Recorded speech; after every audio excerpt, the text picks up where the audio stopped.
Welcome everybody to the June 2022 edition of the Atlanta Radio Club meeting. I have another outstanding presentation tonight. And what's that? Oh, well, not what we're going over here. I am speaking from behind the camera. My name is John, N3ACK, the club president. And we've got about 10 people here in the room tonight, and then of course on Zoom also. So welcome everybody. This is Hamfest weekend for us, so if you haven't had a chance to sign up for a slot on the volunteer sheet, you can go to the .io group and find the link. It's also on the web page, and fill the last minute spots for the Hamfest this weekend. Also keep an eye out over the next week or two for final plans for field day coming up for the end of June. And we also have elections coming up. So if you have an interest in running a slate of candidates for next year's elections, let me know. And we're going to put together a nominating committee to take care of that. So when that group's in place, you can present your slate and your names to that group of folks, and we'll let them we'll present them to the club so they know who they are. I'm going to go ahead and ask Rob to probably have to get up because I'm not sure how well the microphone works from back where he's at in the room, and come introduce our presenter for tonight. So Rob, KI4UTY, our awesome program manager, to step up and do that. Where is everybody? I'm going to make this quick since we are running behind. So I sent out a bio of our speaker, an impressive bio of our speaker. So I'm just going to go ahead and turn it over to Dr. Ed Fong, KB6IQN. Welcome, and go ahead, please. Okay, thank you very much, Rob. Boy, I tell you, my wife went back to work 3 weeks ago, and boom, they all caught colds, and now I've got the cold. So just bear with me. I might be clearing my throat, blowing my nose a few times, but I've been resting all day.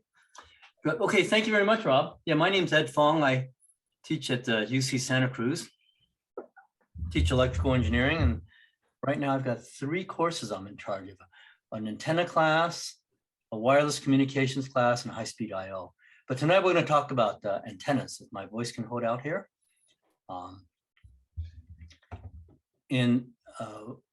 I do this, and we sell these antennas, and we raise funds, and we usually can put together 2 or 3 grad students to school. We're raising the funds for that. That's the whole purpose of this, but you'll learn, I think you'll learn a lot. Let's see, I'm going to share the screen. And I can, let's see if we have this. Okay, you folks should see that, right? Yes. Yes. Okay, good. Yes. So I usually give 4 of these talks. This is the first one. And I've got another one that's on a triband antenna. We've got one on a high gain collinear antenna. And then I do a talk on DMR. So this is the first of a series of talks, and you'll see them on the internet. A lot of folks have recorded them. And I tell them, fine, you can record all this stuff. It's not a problem with me. Share it with folks. That's what the amateur radio is about. And you guys are planning for field day. I hope I can talk to you guys. I'm the field day chairman with my wife and my daughter, who are also hams, and we have quite a feast. We ran out a whole country club basically with swimming pool, tennis courts, showers. We cater at dinner, and we have antenna setups. This way we get 60 to 100 folks. Otherwise, I don't know how you guys do it. You go up in the hills. I used to go up in the hills. No running water and really roughing, and these days you get maybe half a dozen diehards. This is where we get a lot of folks. Anyway, it should be lots of fun. Okay, so you guys came here to hear about this antenna talk. Meanwhile, I'm gonna use cough drops here. I can last through it. I hope I won't. I'm feeling okay. So the one I'm going to talk about tonight is the dual band J-Pole, and this all started with a single band antenna. And this technique we're going to show you is pretty well known. We established back about 20 years ago, and it's in the antenna ARRL handbooks. It's been published in several QST articles. So it's a pretty well understood system that's been tried. With native ARRL's got probably half a dozen versions of these that they've tested and they've confirmed. So it's a system that's worked as pretty well adopted. Here are the articles on it. The original one was back in 2003. There was a roll up in 2007. We'll get into this later. And then the latest one was a gain triband, 2 meter, 220, 440 antenna on a 5-foot pole, no radials, and very good performance. So that's pretty popular. By the way, you'll have a chance to purchase any of these. So we'll give it to you at the dealer price because you're a club. After my daughter did KB6IQN, she just finished her master's in mechanical engineering. She has a bachelor's in mechanical engineering and a master's in electrical. And I didn't force her one bit. And it's not in the genes. We adopted her when she was 6 months old. She just kind of likes the stuff.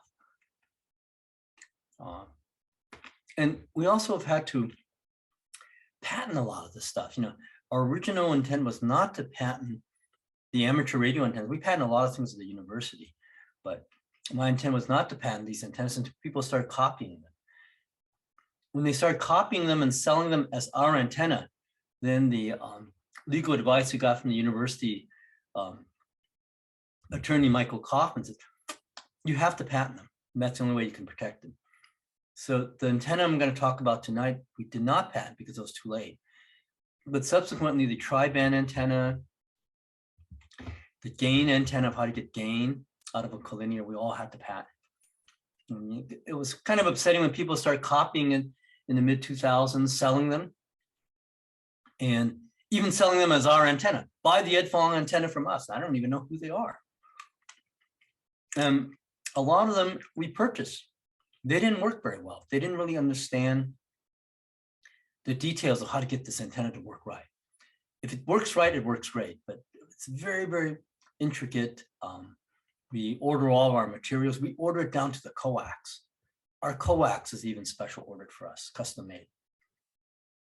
So to make this yourself, yeah, you can make it, it'll kind of work, but we've really tried to optimize it after all these years. And when people have tried it, they do think it's a very, very good antenna. I'm sure a lot of you folks have them. It does work very well for its size. And we sold, I think we're over 40,000 now, commercial and amateur. Yeah, we're well over 40,000 in the last 20 years now. So the universities has profited over millions of dollars over the sales of these antennas. So let me explain, you know, why we chose a J-pole. We started out with a J-pole, single band. I could have started out with other antennas, but I really thought the J-pole at the time was a really, really good antenna performance for its simplicity, ease of construction, ease of materials, and also no radials. So it has no ground radials, which is very good. Very close to an ideal dipole. And it's also end-fed. End-fed, we'll show you later. It's really advantageous to have an end-fed antenna. It's just easier to erect during an emergency, easier to erect, has low wind load. And you know, it's interesting because, about 3 years ago, I went up to Mount Sutro, which is a big hill here with a lot of transmitters.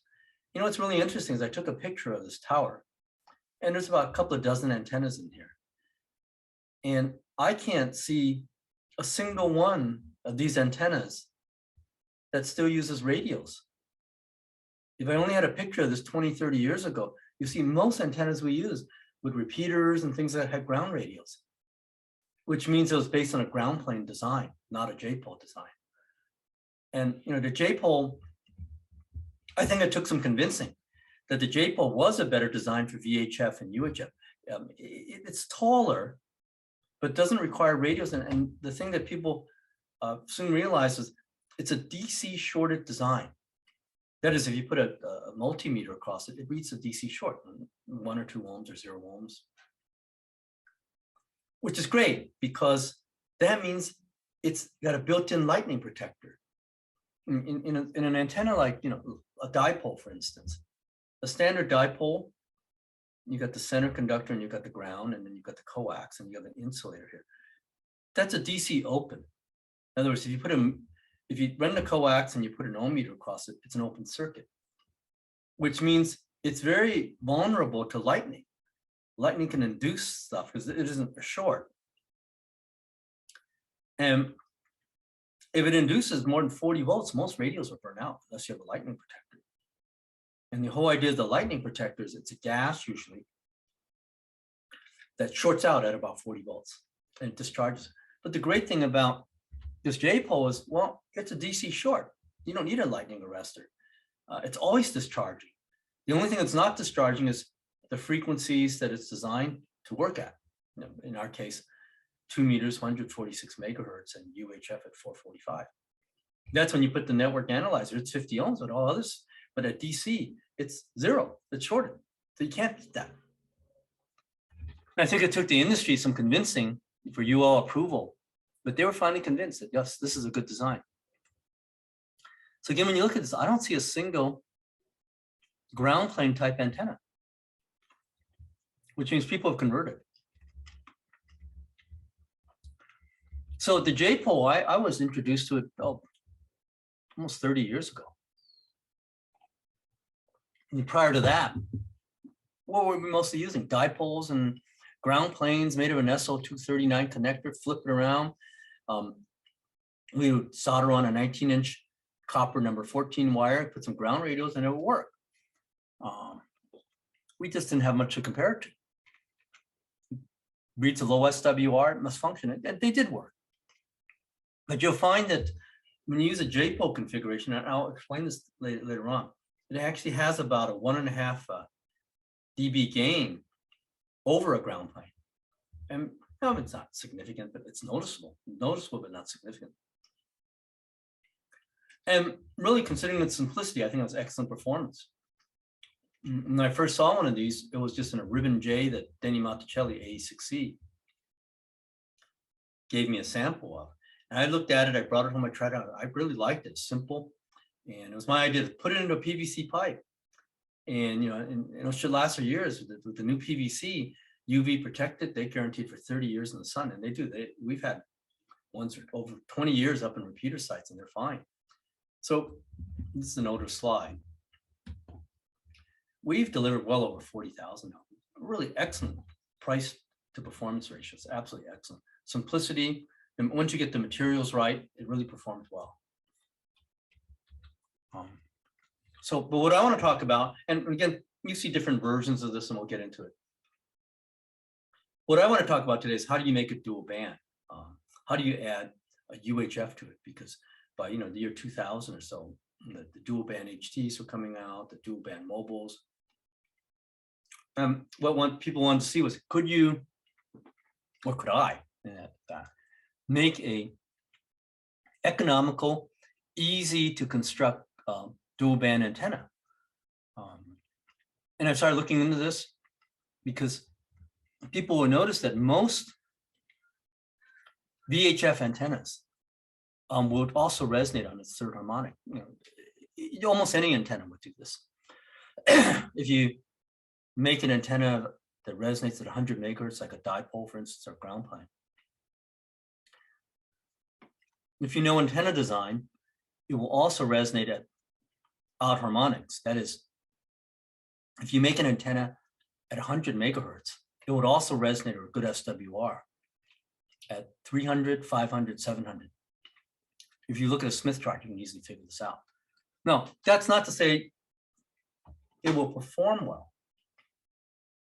It doesn't perform well. In fact, if you take a VHF antenna, 2 meter, you put an SWR meter on it, it'll read okay at UHF. 446 will be 1.5, 1.3 to 1.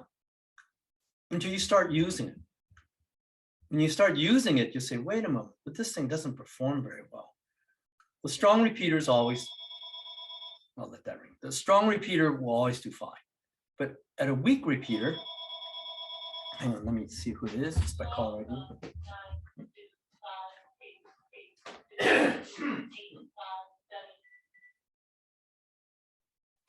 Oh, I can tell that's a robocaller by the phone number. Anyway, what you'll see is you start using the UHF, and a strong repeater will be fine, but a weak one, you'll notice, wow, it's definitely weak. And yes,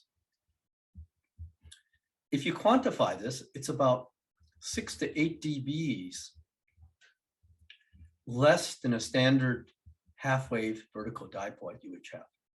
So you lose 6 to 8 dBs, you lose about 80%. 80% of the performance of just a standard vertical half-wave antenna. Now, the good news is it still resonates, so it won't burn out your final. But the bad news is it doesn't perform very well. So the goal here that I'm going to discuss tonight is how do you make a 2-meter antenna into a good UHF also performing antenna. And plus, it had to be fairly simple to understand, nothing real complicated on frequency. We couldn't use any fancy inductors or exotic capacitors or anything like that. In fact, what I found as a general rule is if you open up an antenna and it's VHF, UHF, high frequency, if it contains any capacitors in there for tuning, throw it away.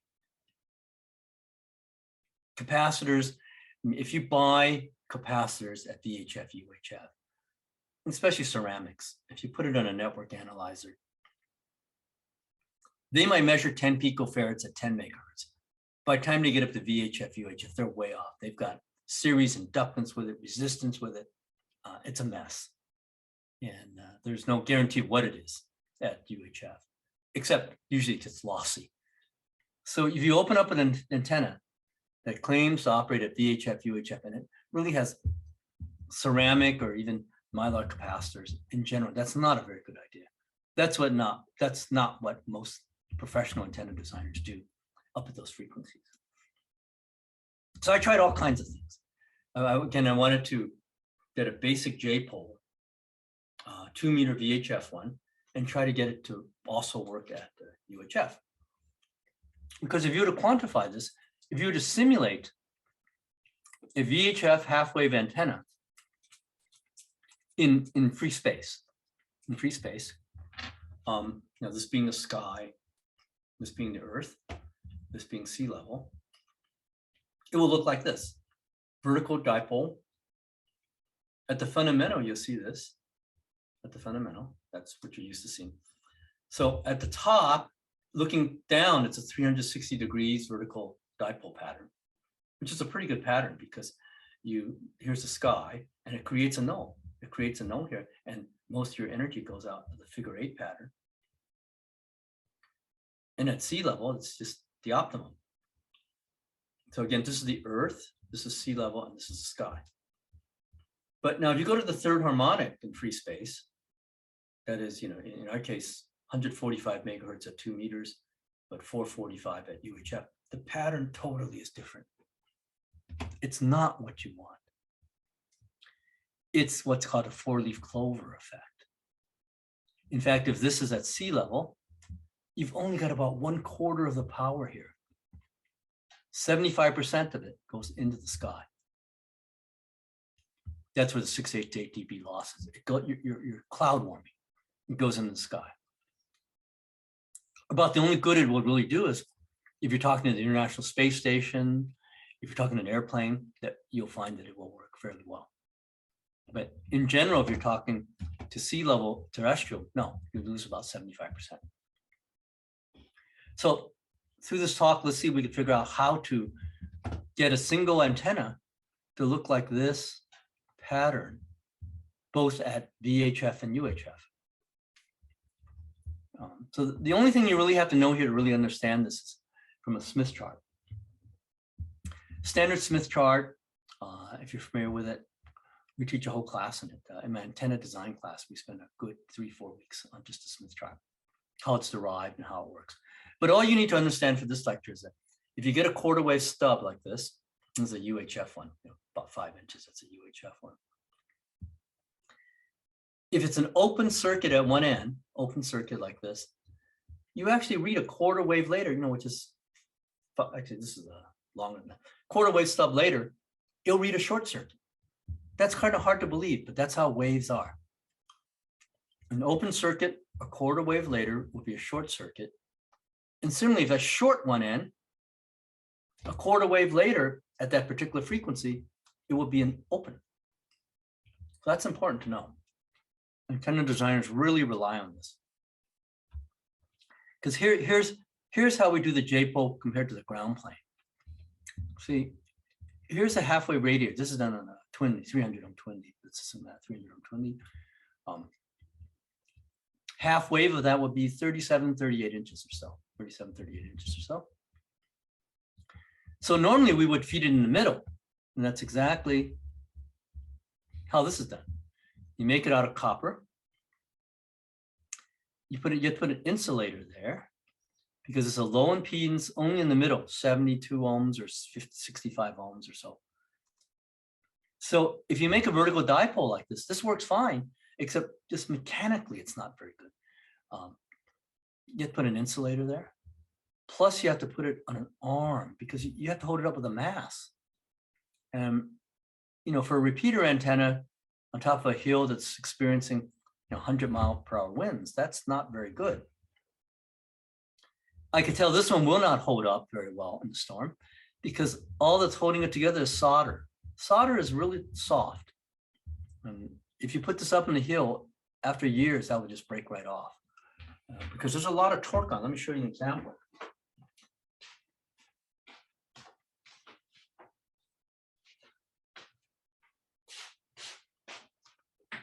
And here's a vertical antenna.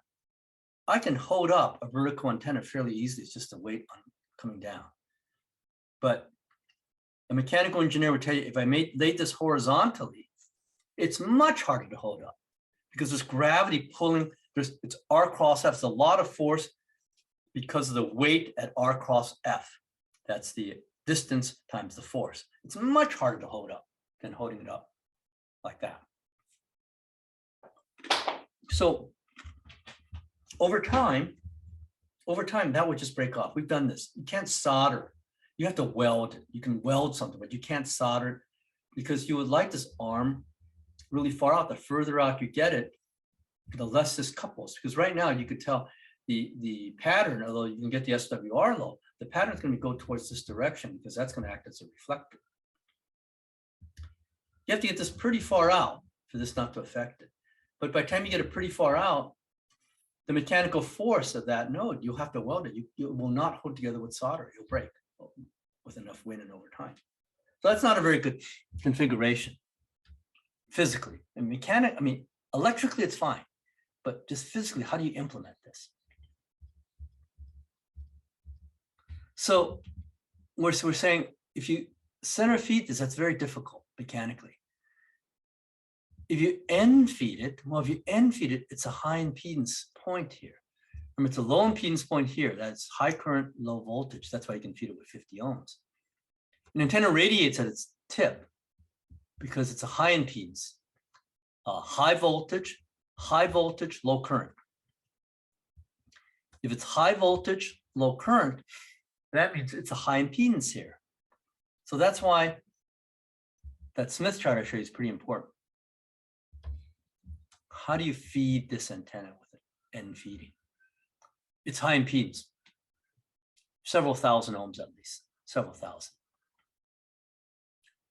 But our radios are 50 ohms. So you've got to go from 50 ohms to high impedance, a couple of thousand at least. Well, again, I showed you the stub. If you short a stub here, and it's a quarter wave, and you say, well, 15 and a quarter, 1 and a quarter, that's 16 and a half. That's not a quarter wave at 2 meters. The quarter wave at 2 meters in air is about 18 inches, 18, 19 inches. But what's in the twin lead is this thing called velocity factor. Because that 18, 19 inches comes from the speed of light equals to frequency times wavelength.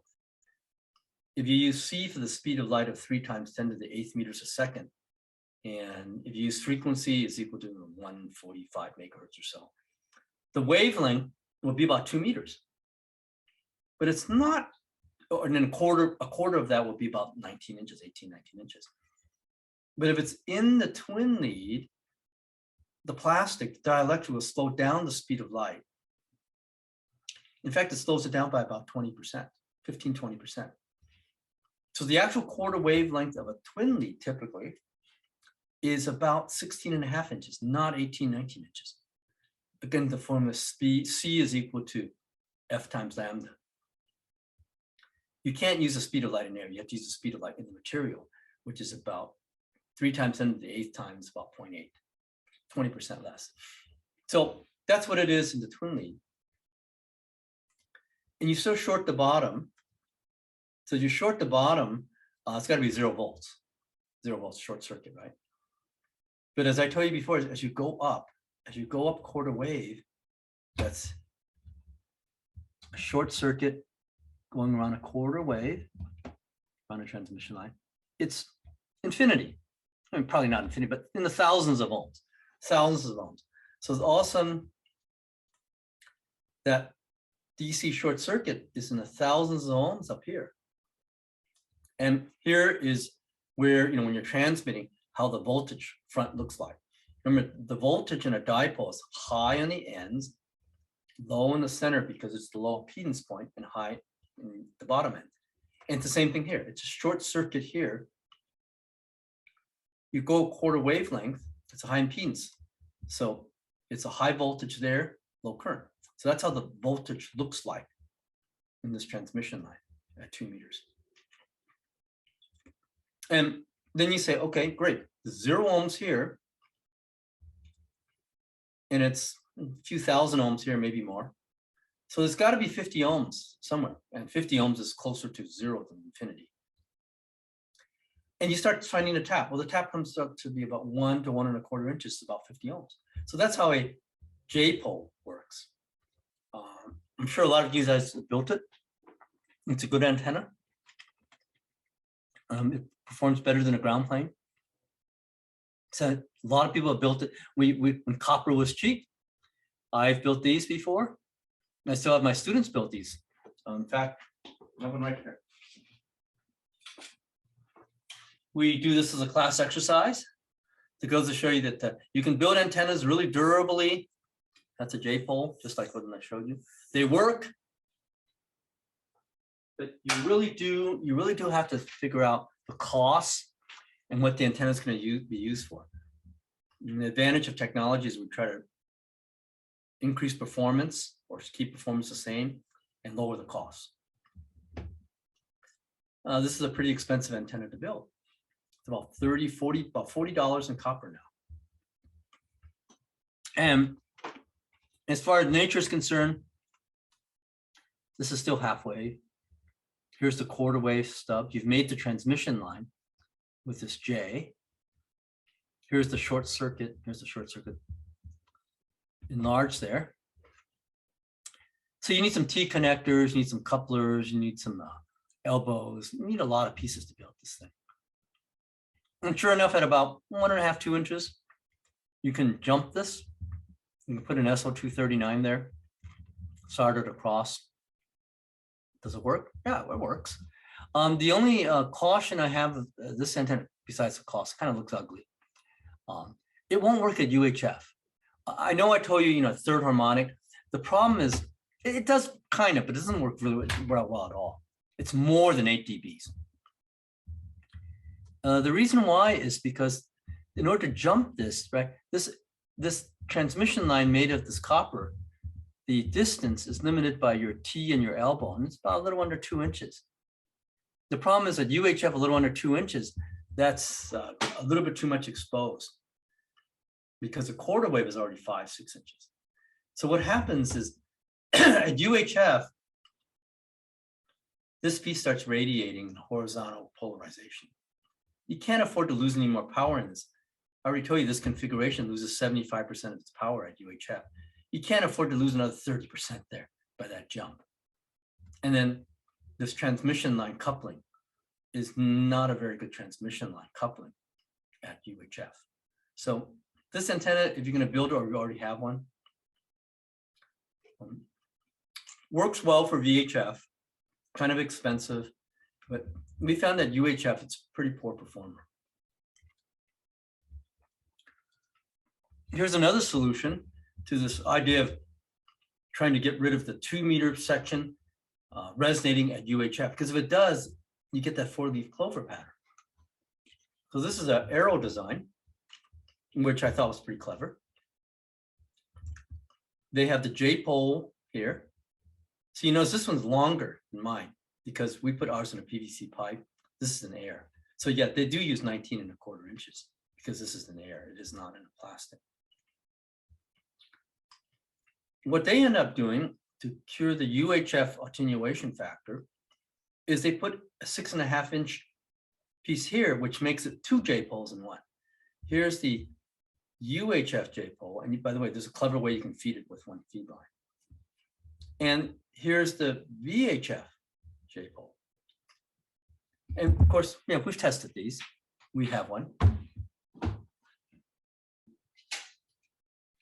Here it is. Because we show these to my students and we do field testing. They love field testing because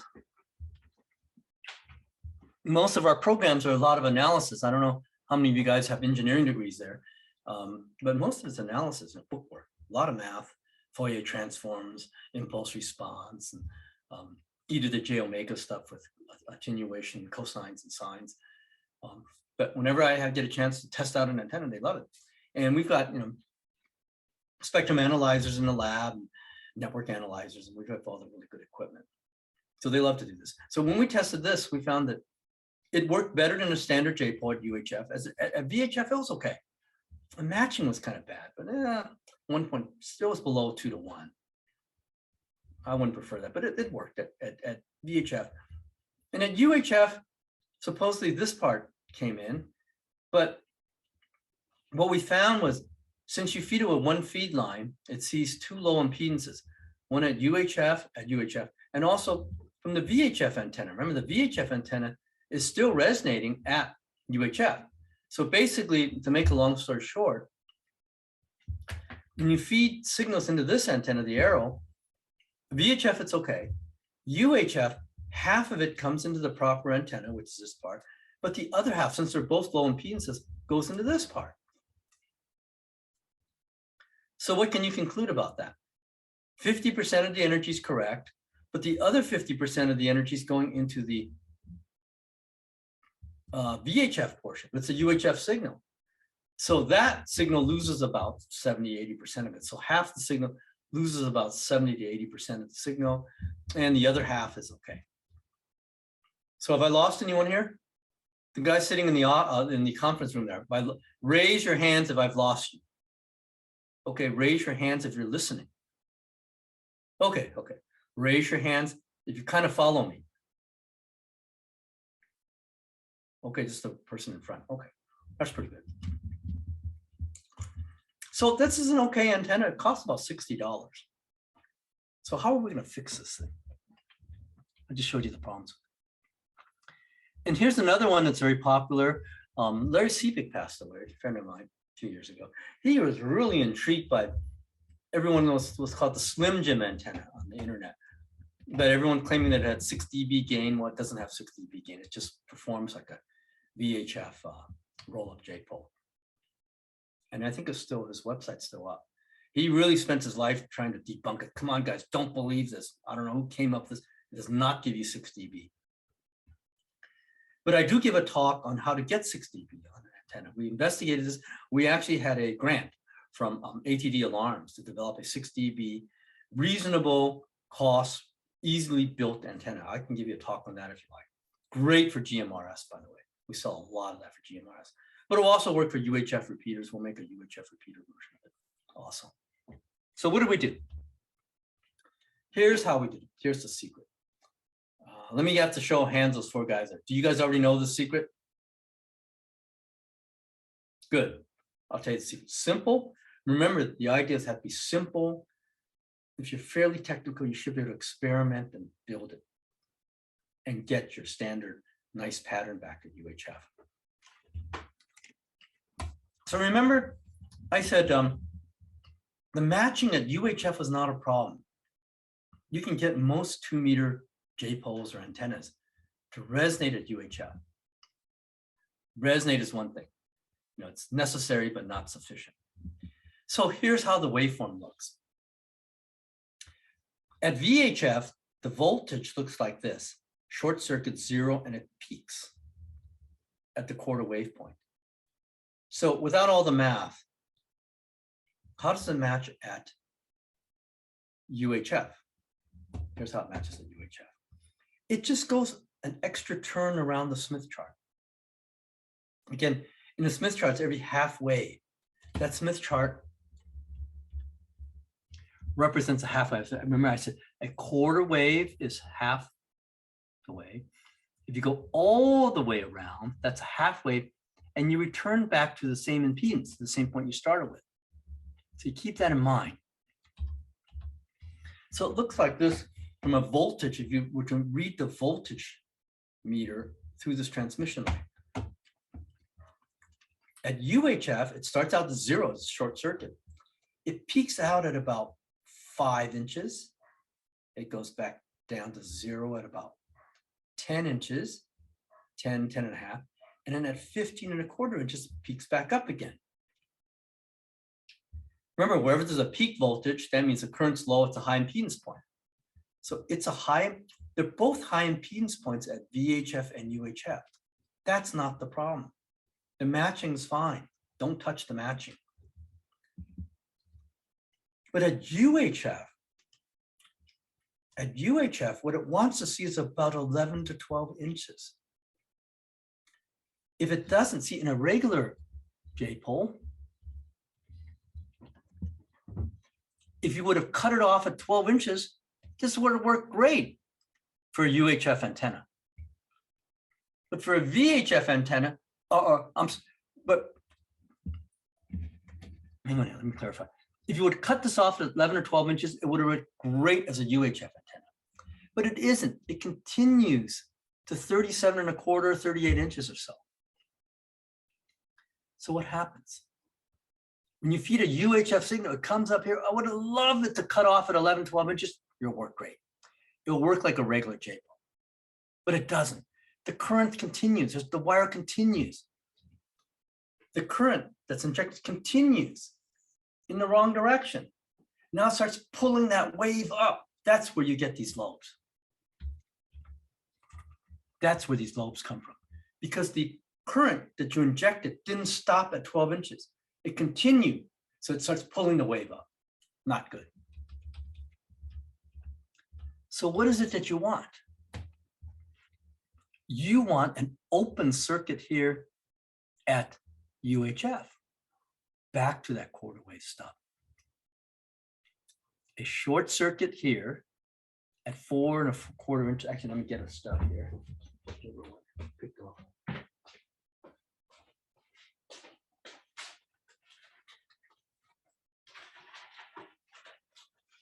Here's the right one.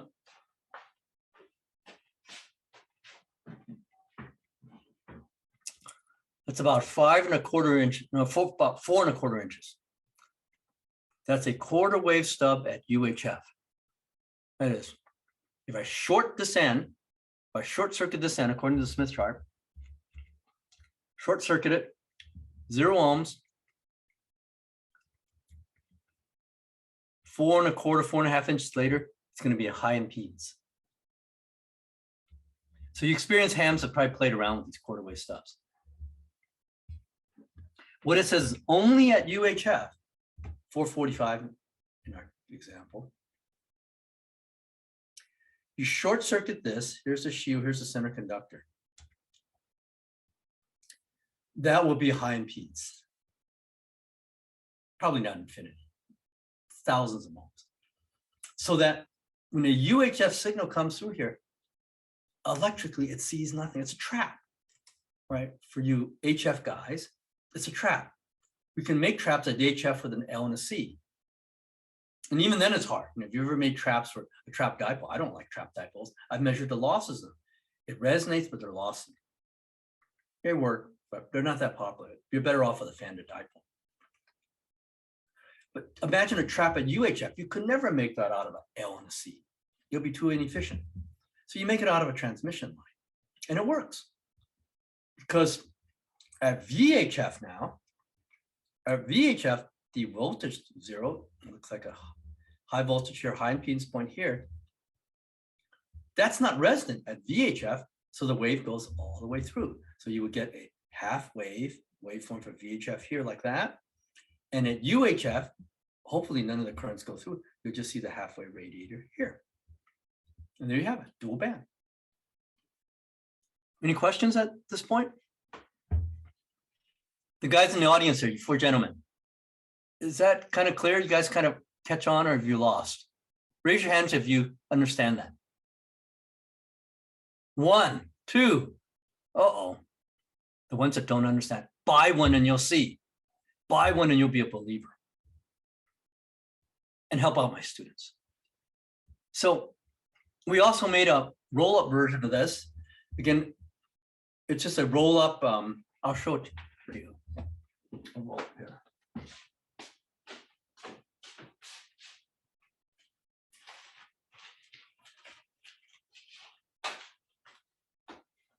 So a normal one. So this one here, we sell it in a package with everything included, and it's designed to be put into a PVC pipe. And it's designed that way. We include the velocity factor of the pipe. The roll-up is not designed to go into a PVC pipe. It's just designed to be, so we seal it in heat shrinkable tubing, that little stub there, and it's just designed to be hung up in air. It's the same fundamental design, except that the thing you'll notice is that it's a little longer. Instead of 17 inches, it's 18 inches. Instead of 15 1/4, it's 16 1/4. That's because it's operating in air. Again, you have to calculate this. This operates in air where you do use the speed of light as 3.10 meters a second. If you plug the antenna into a PVC pipe, that pipe, again, slows down the speed of light. You've got to compensate for that. That physically shortens the antenna. But we adjust for that. When you purchase from us, everything's all adjusted. And I tune every single one of these, by the way. I personally, my students help me cut the wire. I cut the notches, but prepare the wire. They prepare this, they prepare the end caps and everything. But I physically put everyone together and solder it. They do it in the class as an exercise, but they don't do it in production. It would take them forever because it's just something I've gotten used to doing. So anything they can do faster than me, I let them do. Anything that I can do that's going to take a long time, I do. But I tune every single one of these. So everyone has got my signature on it. And we tune for every single band. Yeah, so we compensate. And then we found that for PVC pipe, we use Lowell's 23990.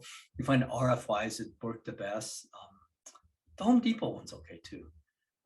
By the way, it's real easy to figure out when you're going to put radome over an antenna, what's good, what's bad. It's actually a pretty simple factor. One of my students did a thesis on this. The simplest way to figure out what you're going to cover your antenna with, because you want it to be protected, it's outdoors. The roll-up's not a problem because it's a temporary antenna. But the base, you want to cover it up with something that's UV protected that will last, but yet you don't want it to absorb a lot of the RF. Simplest test, cut 5-inch piece, put it in a microwave oven, 5 minutes. If it doesn't get warm, it's good. If it gets warm, not good material. We found a very good correlation. He spent his whole thesis on it, and yes, very good correlation. Put it in a microwave oven. Okay, so you wonder, how well does this thing really work? It works pretty well, exactly as the theory shows you. In this case, here's a 2-meter J-pole at UHF. This is just through an HP 8591 spectrum analyzer, or it's just a relative point. And sure enough, when we replaced the exact same situation, which, by the way, this is just out in the parking lot. It wasn't anything fancy. 50 yards away, it's all relative. Sure enough, when we replace our antenna with that little stub, it comes back 6 dB, a little over 6 dB. That's a lot. 6 dB, that's 4 times the power. So what it says is if you use a 2-meter J-pole or a ground plane at UHF, although it won't burn out your radio, don't expect miracles. It will work during an emergency. It will work if you're talking to a repeater, if it's strong, but it will not be good for weak signal. You need something like ours to gain back that energy. And then we did a lot of measurements on these, mainly because I had a lot of resources at the time. Kids were wanting to do their master's thesis. So we had one just on how to measure antenna performance, truly how to measure dB gain. And we did a lot of research on this for VHF, UHF antennas. You need to do it on a rainy day, a foggy day, and a sunny day. And you take the averages. And each day you take 5 measurements.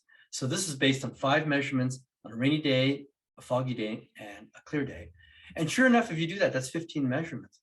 The theoretical simulated comes very close. Here's the VHF Mobile Antenna, minus 24.7 dB as a reference. If you've always wondered about a rubber duck, how bad it is 6 dBs now. A rubber duck without a little pigtail is a good 6 dB down, or 1/4 the power. A VHF J-pole is better than a ground plane. Not much, 1.5 dB, but 1.5 dB is noticeable. It's not major, but it's noticeable. On a weak signal, you do notice it.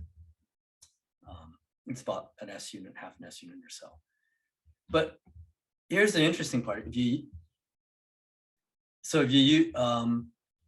our VHF J-pole. Here's our dual band VHF J-pole. Do we get a little bit of loss? It looks like the stub does give a little bit of loss, but nothing that's significant. A VHF J-pole is 23.34 dB. Our dual band, so it's minus 23.47. And yet it's not a mistaken measurement. You do lose, I believe, a 0.1 dB from that little stub. But it's not much. It's imperceptible. 0.1 dB, virtually it's imperceptible. Within measurement error, but we did this repeated test, and it's not within measurement error. We took a bunch of averages, and it always comes out to be about 0.1 dB loss. Now, let's go back to the UHF part. So here's a UHF. Now the references change a little bit, same location, but because they're changing frequencies. On our spectrum analyzers, minus 38.8 dB, just as a reference. I mean, we could have used that as 0, but it's minus 38.8.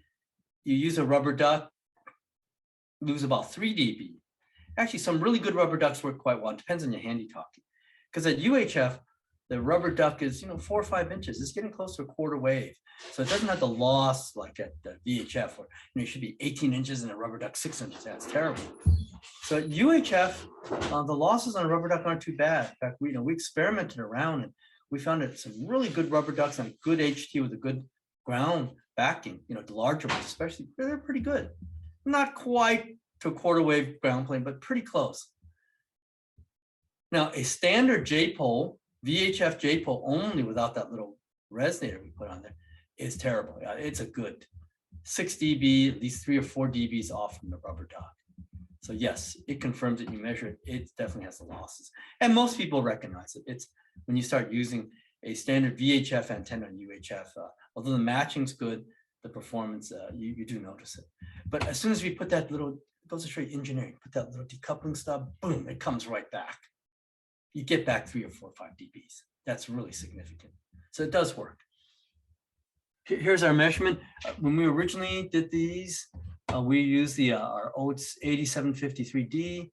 Very good instrument, paid $85,000 for that. It wasn't PC based. This is back in the early this unit came out, I think, in 2003. We recently acquired 2 of these, the 5062s, which is a PC based network analyzer. Equal in performance, a little easier to use, a lot more memory, and believe it or not, even after inflation, $30,000 cheaper.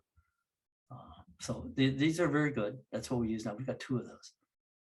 But for hams, Man, you can't beat one of these puppies, right? The Nano VNA for about 90 bucks. And I think they even go up to 3 gigs now. You can't beat this. It does not have a dynamic range of one of these, but because you calibrate it with an open and a short, in its range, it's just as accurate. We find, I require all my students in both of my RF classes to own one. You buy a book, it costs a book, and you can keep this for your lifetime. So of those 4 guys in the audience, you guys have these? Raise your hands if you have one. Oh, wow. Yeah, it's a really really good unit. And I love that little spectrum analyzer, the tiny SA. I wish they would make that in a 4-inch because it only comes in a 2.5-inch. And I give those as raffle prizes, by the way, when you're a good student or at our ham clubs. It's a great instrument for tracing down RFI and all this stuff. I mean, you can't beat it. I mean, we're paying $50,000 for one of these things. And I would have to say, for most experiments, especially at the ham level, one of these is great. I wouldn't have believed it if you told me 10 years ago that someone was going to come up with a network analyzer like that for under 100 bucks. I'm pretty amazed. Of course, they're not NIS or National Institute of Standards and Measurements approved, but that's okay. You know, when you're just building something, and then when you need the final approval, you use one of these. And we don't find that the measurements are any different, that much different. Basically, for all practical purposes, the same. Again, this has more of a dynamic range, a little bit more features, but that's about it. Both are very good instruments. So a lot of folks ask that stub. They're really curious about that stub. They say, how is that stub? Well, you put that on a network analyzer, and you know, granted that stub should read infinity. It doesn't. I didn't expect it to. There's some losses with it, but it reads right about there. You know, about 4. It's a couple of thousand ohms. It's high. So that's probably the reason why we lose the 0.1 dB or so. It's not perfect, but it's certainly better than any capacitor or any inductor you buy. And then, you know, I was wondering how stable it was. I put my hands around it and everything. Yeah, it kind of varies all over the place at other frequencies. I'm sweeping this from 30 megahertz to a gigahertz. But you know, at 450, 445, it's still right about there. It works. I would have loved it to be there, but hey, you can't have everything. It's not perfect. And here we are at the stub at 146 megahertz. It looks like a wire almost. It's close to an open circuit, and of course it varies all over the place as you sweep from 30 to 1 gig. But at 146, it's pretty high impedance, like a wire, because a wire looks like that. So it's pretty close to wire. So yeah, it's not perfect. That's probably what accounts for the 0.1 dB, but good enough. I mean, it's a night and day improvement of not having this stuff. So again, when you erect this, it's very easy. I put 2 1-inch clamps. It's end fed. It holds up in the clear. It's about 5 feet tall. In this PVC pipe, it's cheap. The PVC pipe, we get it pretty inexpensively. I hear it's gone up a lot in price to these shortages. But it's easy to hold up. It's end fed. No lightning arrestor needed. And in the roll up, we offer the roll up. Here's the roll up antenna. We also offer a custom 6-foot extension. You can buy these extra. We sell them extras. It's got a BNC male and a BNC female on the other, so you just stick this on the other end of the antenna, extend it, and then we include all the adapters. It comes with a BNC as a standard, but we include an adapter that's the SMA male and an SMA female. And we also have an option of PL259, BNC to PL259 to adapt to a regular radio. And we offer these. I'll show you in the end if you guys want to purchase one to help out our group raise funds. So if you like this talk, here's some other talks on how you actually achieve gain using a collinear, about 5 to 6 dB of gain. You know, at UHF, it doesn't make a very big antenna, I think 36 inches. At VHF, it starts getting like 12 feet. That's kind of impractical. But at UHF, gain collinears is pretty practical. And we sell a lot of these. Hang on. So I finished this talk. Any questions? Feel free to ask questions. Questions, come on. No questions. How about a test then? You had a question, go ahead. Can you hear me? You have to speak up. Yeah. So much. I just had a question about the velocity factor, and how you said if you've got a wire, you know, the velocity factor is one thing, and if the wire is in PVC, then the velocity factor is another thing. And I was wondering how that worked. I didn't know that there was a difference. Oh yeah, there's a difference. If you try that sometimes. What happens is, again, the basic formula that antenna designers use, you have to obey C is equal to F lambda. The speed of light equals frequency times the wavelength. So try this as a real quick experiment. As soon as you put the antenna inside the PVC pipe can't possibly speed up the speed of light, right? Nothing speeds up the speed of light. Everything you put around it slows down the speed of light. So when you use that formula, C is equal to F lambda, you no longer can use C 3 times 10 to the 8th meters a second, which is the speed of light in air. You have to use it coming out of the PVC pipe. So it's going to slow it down by about 5%. I'll give you another good example.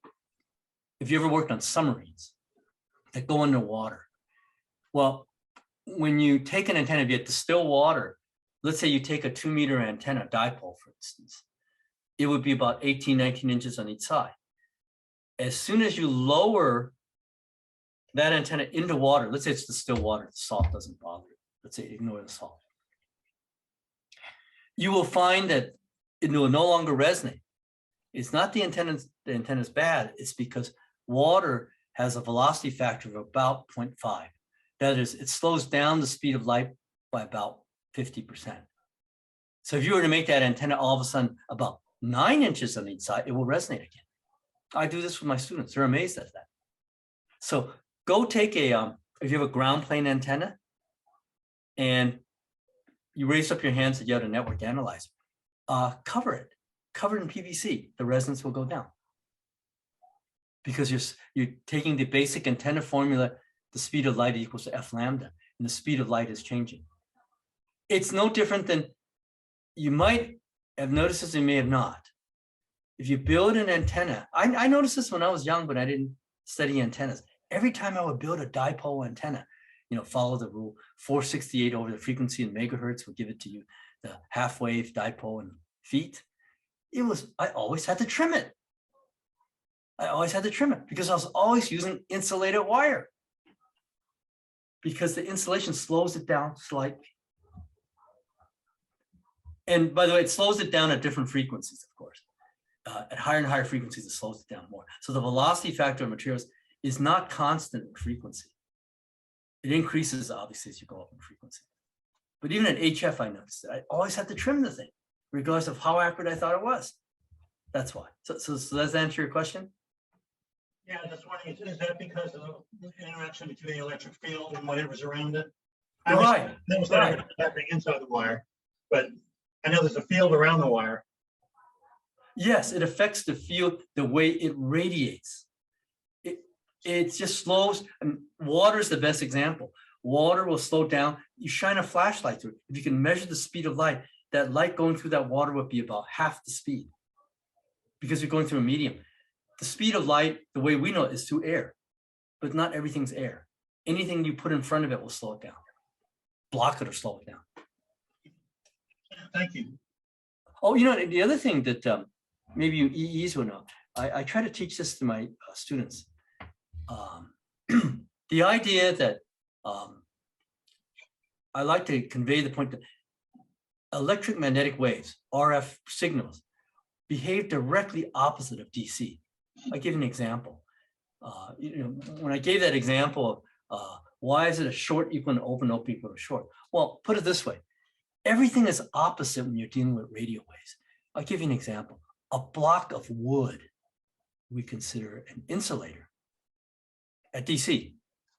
But clearly at radio waves, it's not an insulator. That's why we can hear radio waves through walls. Give you another example. a sheet of aluminum foil is a conductor at DC, right? Of course it's a conductor.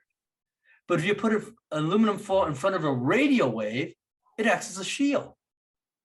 So one thing I have to drill into my students' heads, first of all, insulators at DC are conductors. Conductors at DC are shields or insulators. Got to keep that in mind. It's not obvious, but when I explain it that way, then yes, it makes more sense. So yeah, I give a talk on how you make a gain with collinear. And then there's another talk on the triband antenna, how you manage to get 220 in there. What's the trick of getting 220 in the antenna I just described? This way you get 2 meters, 220 and 440. And that came about from a grant from a FEMA. FEMA wanted us to make an antenna. And it's patented with patent number. See, so I think there's a patent on this too.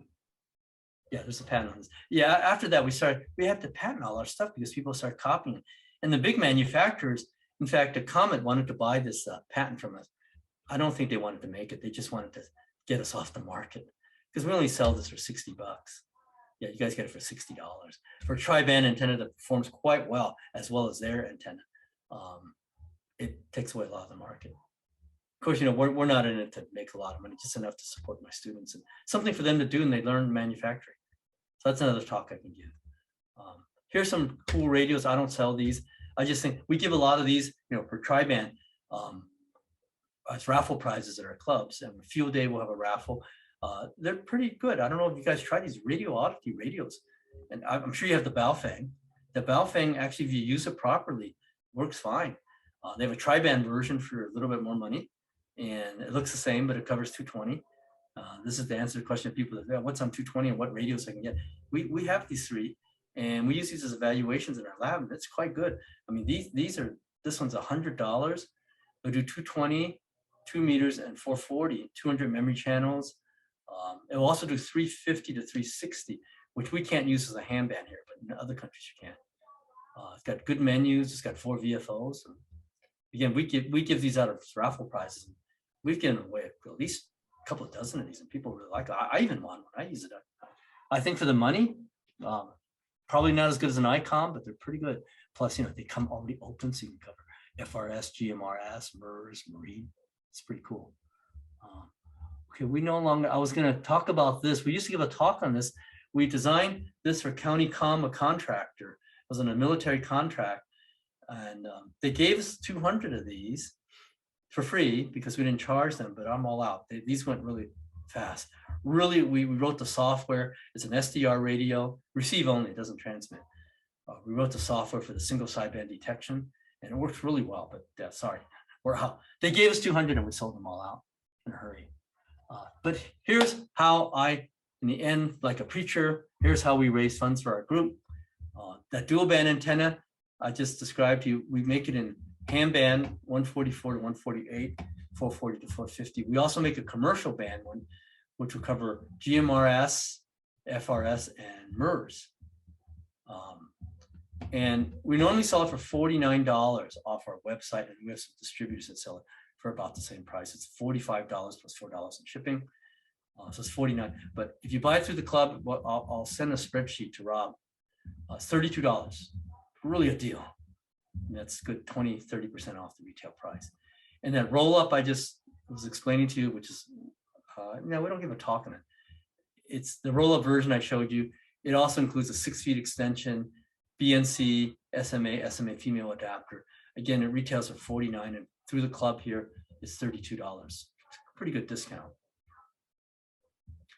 In the triband, which we haven't given a talk to, but I'll be more than happy to give a talk to you guys on how we did this. 2 meters, 220, and 440. And we only sell that with the PVC pipe because of the coils. We like to adjust them before we send them out. So that retails for about $90 with shipping. Shipping is, because of the PVC pipes, about $20 on that now. But we'll do a club sale for $65, especially if you can do multiples, because the shipping is $20 on that now. It really rose their prices in COVID because you got to send it in the PVC pipe. The other stuff we can send in a package, and then you can just buy your PVC pipe at Lowe's or at Home Depot. And then the GMRS antenna or the 5 dB gain UHF antenna. Again, we also make this VHF ham. It gives about 5 dB, no radios. I'll give a talk on this. It's a pretty cool design. We retails for $54, was held for $40. Again, it's on the spreadsheet.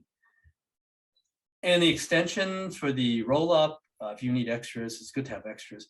They're $6. Great for emergencies, great for field day. And we make these extensions. They're not an ordinary cable. The cables are special ordered. It's a ultra low loss RG174. It's special for us.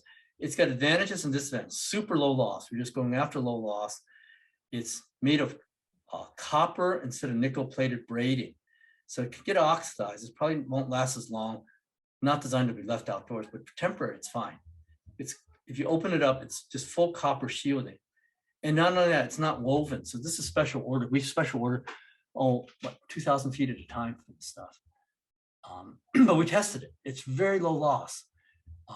It's not braided. If you braid coax, it will have a high frequency roll off.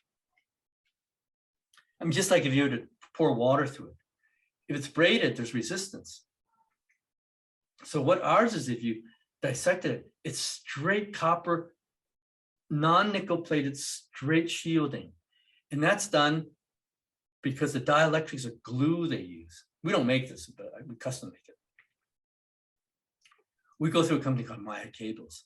And they sent us samples and we tested in our lab. Yeah, it is very low loss.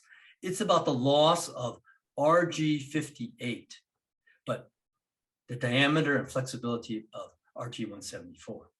So they have a dielectric, which is a glue, it's still Teflon somehow. So the braid is just straight copper. If you spliced it, it's not nickel plated. It's straight copper, straight, and it's glued. So if you don't twist it a lot, it's fine. So for emergencies or temporary, so it's not designed for permanent setup, because I would think it would get oxidized eventually. But it's great for that, for emergency setup, field day, if you go out camping, it's very low loss cable. So it's interesting. So we have this custom made for us with a male BNC on one end and female on the other end. And then of course we sell if you need the extra adapter to adapt our DBJ-1 to a PL259, it's a BNC to 259 adapter. It's for 250. So we'll send you a spreadsheet, or we'll send Robert on a spreadsheet. We really appreciate your orders. That's how we raise our funds, and that gets my students some experience, of what industry's like, the manufacturing environment. And of course, the first thing they notice is when they work, and we pay them fairly well. If we sell enough, it's enough to pay for the room and board for sure. The first comment they always say is, "Wow, is this what work is like? I'd rather stay in school." It's true. I mean, I tell them, I've been working on this stuff for 40 years, and it's even with a PhD, full professorship. Do I sit under a tree, drink wine, and eat French bread, and they pay me for ideas? No, they don't. You get paid by taking your ideas and executing it. And as someone once said, the idea is the first 2%, 1 to 2%. To make money and get it manufacturing is the next 98%. And it's true. And that's why I teach some of these students. Don't expect you're going to work on these cool problems with radios. We have these cool SDR radios we work on, but you don't make money making one. You make money by making thousands, tens of thousands. In fact, these antennas, we've made over 40,000. That's where you make money. And have I made a lot of these? I've made a lot of these. I've made every single one. I've tuned every single one.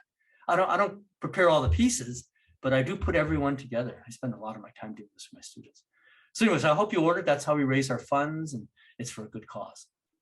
Any questions? I thank you guys for joining. Yeah, one more question about Sure. About the PVC. Mm-hmm.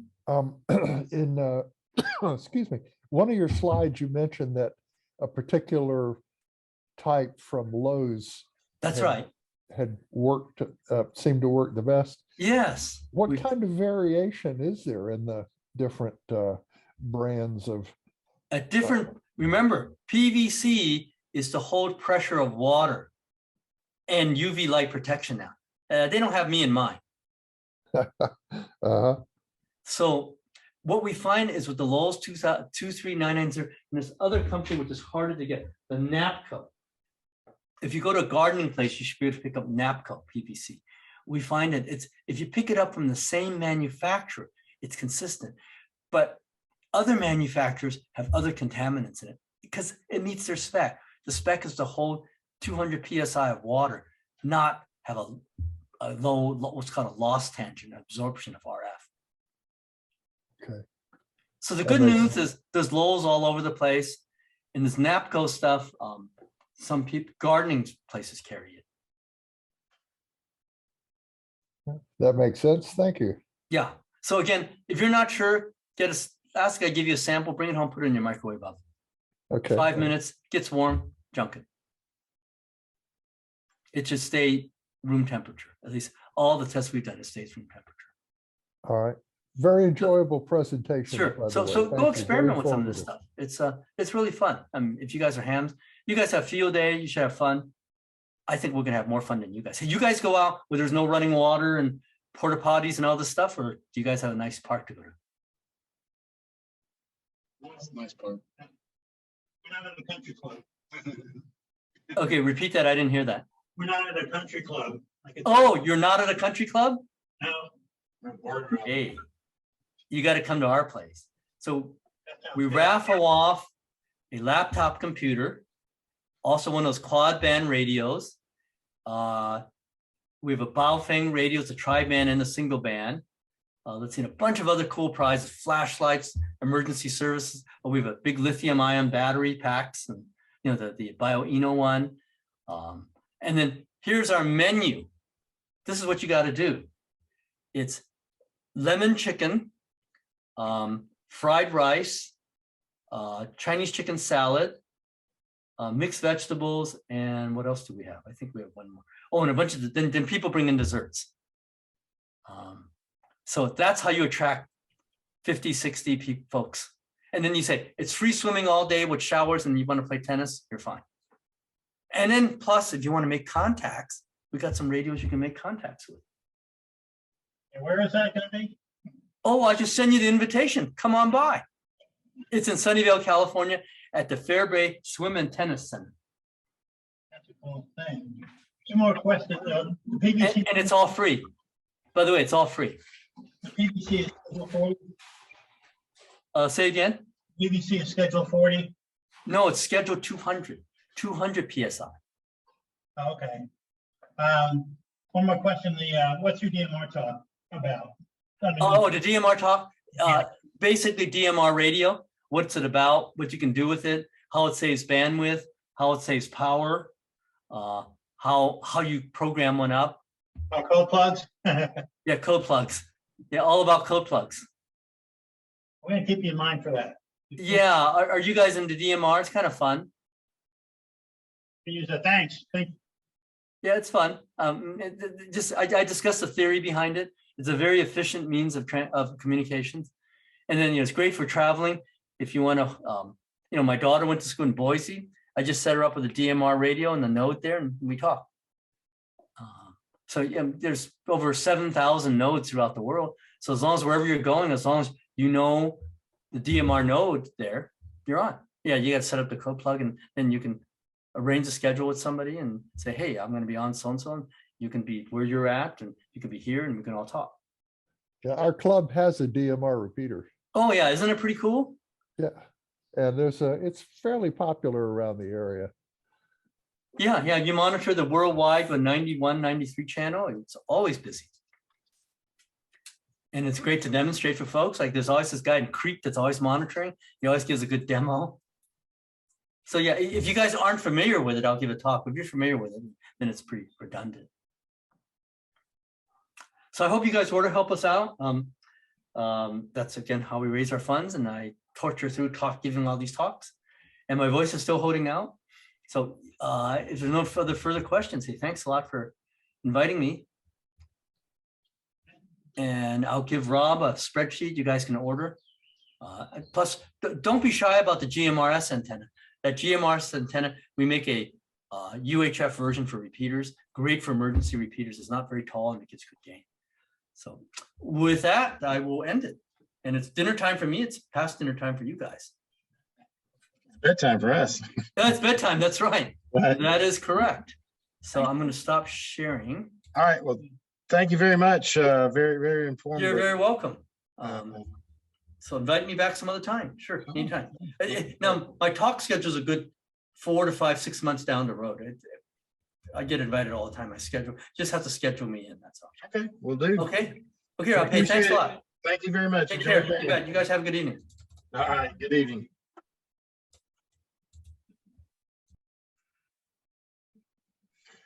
All right. Time to go home and go to bed, get ready for your Hamfest setup. Ed, hey, thanks for joining us. Tom, thanks for joining us. Look forward to seeing everybody out here this weekend. Y'all are free to go home. Let's go. Join us next month, July 7th. I guess about the same time, 7:30. Does that seem to work right for everybody? All right. Do we have a speaker for that one? We have a speaker for July? Yeah. Not yet. We will though. You know, Rob, he'll come through for us. All right. Well, Ed Fong was interesting. He's an interesting guy. I'll bet his classes are good because he's an animated speaker. Oh yeah, yeah. All righty. Well, y'all have a good evening, and like I said, setup tomorrow is 12 to 6, and then again on Saturday morning, 6 to 8. And I think Skip was still looking for soldering irons and stuff, and so we'll probably once we get out there tomorrow, we'll take an inventory of everything we need, not only for the forms but other things, and maybe send another email out trying to fill in all the blanks. So y'all have a good evening. We're off. See you tomorrow.